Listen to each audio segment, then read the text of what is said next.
Top of the day to you. Welcome to Midday News on Ogun State Television. I am Olayemi Takuro. President Bola Tinubu has reaffirmed his order to pull police officers off VIPs and return them to core policing. He stated this minutes before presiding over the Federal Executive Council meeting at the State House, Abuja. He directed the Minister of Interior, Dr. Olubunmi Tunji-Ojo, to liaise with the Inspector General of Police, Kayode Egbetokun, and the National Security and Civil Defense Corps to immediately replace withdrawn escorts. The President asked the National Security Advisor, Nuhu Ribadu, and the Department of State Services to issue further guidance and ensure the directive is effective. Tinubu added that while some officials remain vulnerable, civil defense personnel should step in for VIP protection where necessary. He also disclosed that forest guards will be armed. The President also tasked Vice President Kashim Shettima to use the National Economic Council to identify and rehabilitate grazing reserves into ranches, aiming to defuse farmer head of flashpoint and formalize the livestock economy. The November 2023 directive was issued after a security meeting at the State House, Abuja. It followed a series of attacks that saw the kidnapping of at least 300 people, mostly school children. Meanwhile, the Senate has directed its Committee on Police Affairs to investigate the alleged selective implementation of President Bola Tinubu's order withdrawing police escorts from VIPs. The move followed complaints that lawmakers were being singled out while other influential individuals continued to enjoy full security cover. The resolution was reached after Senator Abdul Ningi raised a point of order under Order 9 during plenary, expressing outrage that his only police orderly had been withdrawn despite the continued protection of ministers, business executives, political families and celebrities.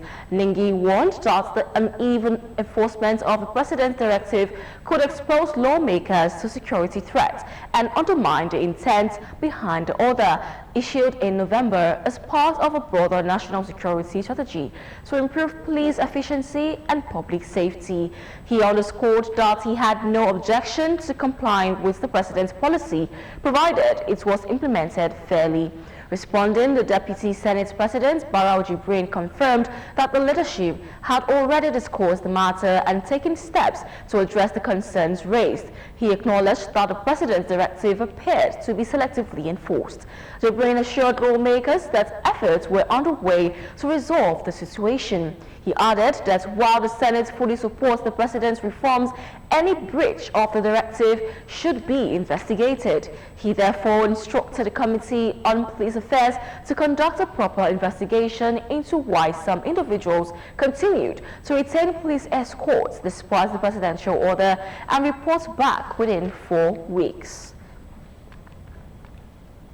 The federal government is intensifying diplomatic efforts to secure the release of Nigerian soldiers and AC-130 military aircraft currently held in Burkina Faso. The soldiers and the aircrafts, now on their third day in detention, were seized by the Burkina Faso military government over alleged violations of the Sahel country's airspace.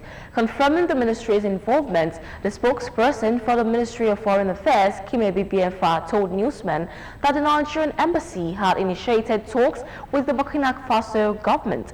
The development was reported by the agency Information du Burkina, the state-run news agency, which published a statement from the Confederation of Sahel States. The statement added that an investigation by Burkina authorities highlighted the absence of authorization to fly over the territory of Burkina Faso for this military device. Ogun State has emerged among the top 5 states in the ranking of the best performing states in the reports of the 2025 Sub-National Ease of Doing Business released by the Presidential Enabling Business Environment Council. The report is a comprehensive data-driven assessment of how Nigeria's 36 states and the Federal Capital Territory are shaping business competitiveness through regulation, infrastructure, and administrative efficiency. It also assesses performance across 16 indicators and 36 metrics covering electricity, infrastructure, digital connectivity, land administration, taxation, trade logistics, justice delivery, investor support, and skilled labor readiness.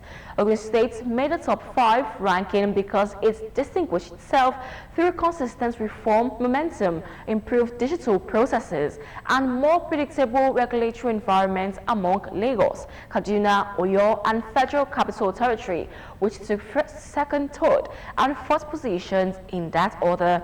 In statement signed by the Director General, Presidential Enabling Business Environment Council, Princess Zara Mustafa Adu, PEBEC also released the purport of 2025 Business Facilitation Act performance among ministries, departments, and agencies, in which the Nigerian Content Development and Monitoring Board led with an impressive 90.6% score. Ogun State Planning Development Permit Authority is determined to ensure full implementation of the law guiding the observance of 70-meter setbacks on all the highways in the state by ensuring regular removal of illegal structures and shanties within the setbacks. General Manager of the authority, Town Planner Itunu Jolaoluwa, made this known while speaking on the continuous enforcement exercise being carried out on Abeokuta-Shagamu Highway to enforce the observance of setbacks. Matthew Showumi completes the report. Okay. 2024, this place has been served. After a series of warnings and notifications, which include announcements on major media platforms, enlightenment campaigns, and persuasions, they were ignored by the people. The Ogun State Planning Development Permit Authority is out for the implementation of the 70-meter setbacks on Abeokuta-Shagamu Highway by ensuring the removal of all illegal structures and shanties on the highway. Officers of the authority spared no structure, with the full enforcement geared towards reclaiming the setbacks as they commenced from Okemosan, moving towards Kobape, Shiun, and Orilemo axis. Acting General Manager of the authority, Town Planner Itunu Jolaoluwa, says the setback has been set aside for gas pipelines, optic fibers, greenery, and other infrastructure, adding that no one can be permitted to bid on it. The setback of the highway is supposed to be 70 meters from Abeokuta to Shagamu interchange and down. We've had several announcements, public enlightenment. We've had press release. The more we clear all this illegal development and shanties, you'll still see them coming back. And that is why you have those things being removed totally, permanently, so that there wouldn't be a resurgence of the illegality.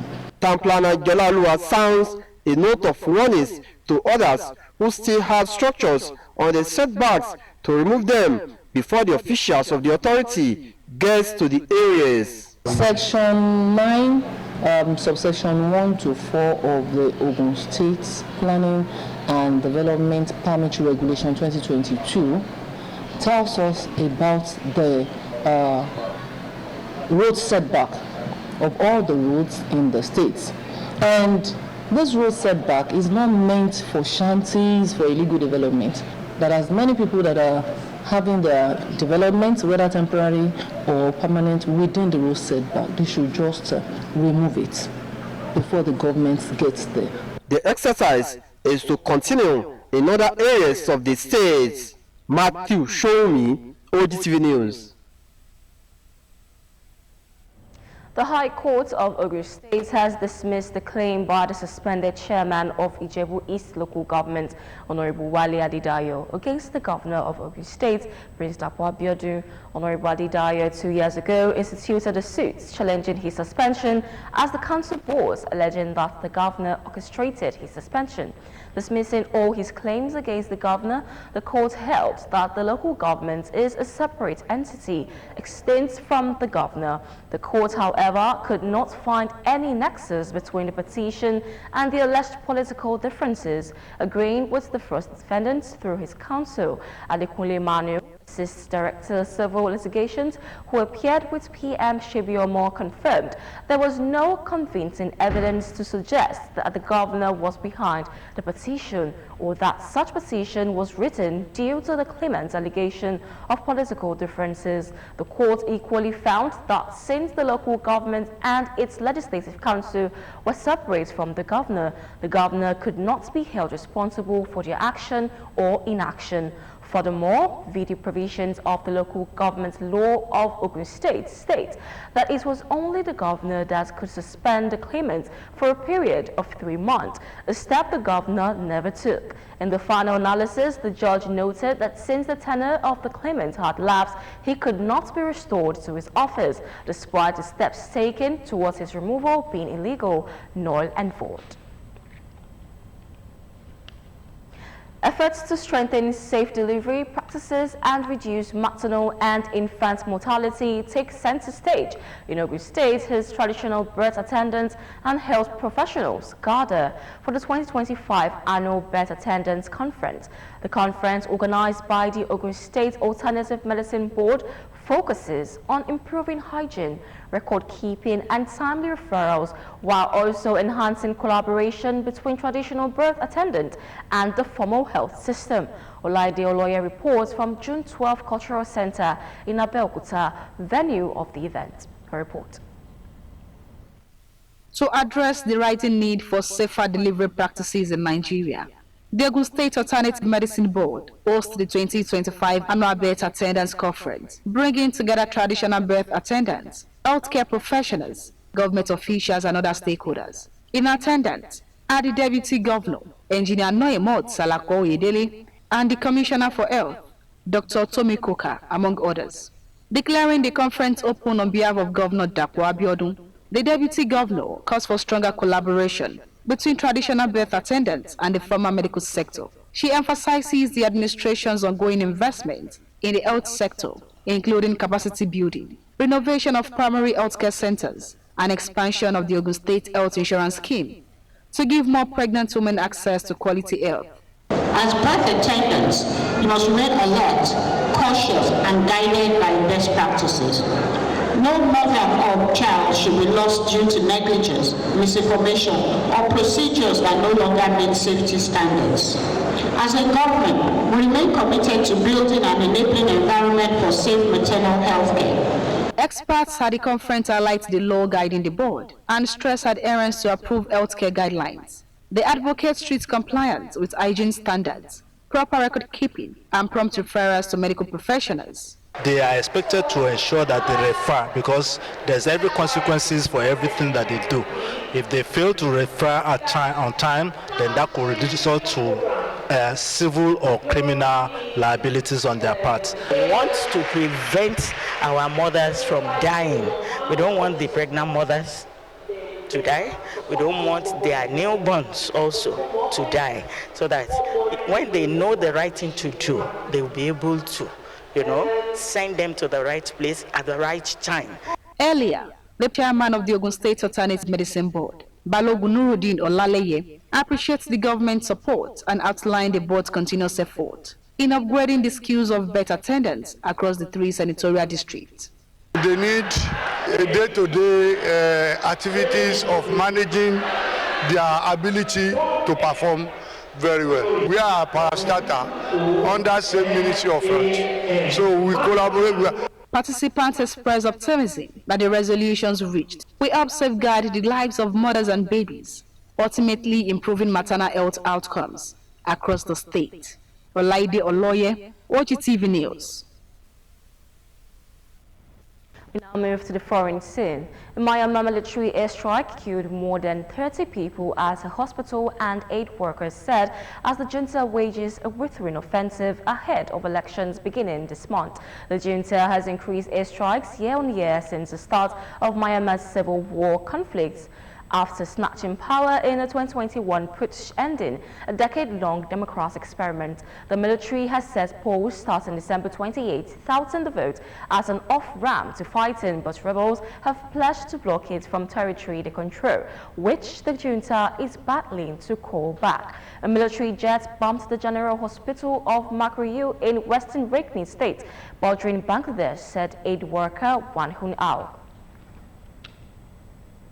And in the world of sport, Super Eagles coach Eric Chell is expected to announce his final 2025 Africa Cup of Nations squad Thursday today. But the Franco-Malian tactician will be forced to make difficult decisions due to injuries to several key players ahead of the tournament. The 2025 AFCON will be played in Morocco from December 21st, 2025 to January 18, 2026. Chell released a 54-man provisional list for the tournament last Tuesday, which is expected to be trimmed to a maximum of 28 players in line with the deadline stipulated by the Confederation of African Football. Top of the list is doubtful players for Nigeria is goalkeeper Stanley Nwabali, who was one of the standout performers at the last edition in Ivory Coast, where Nigeria finished second.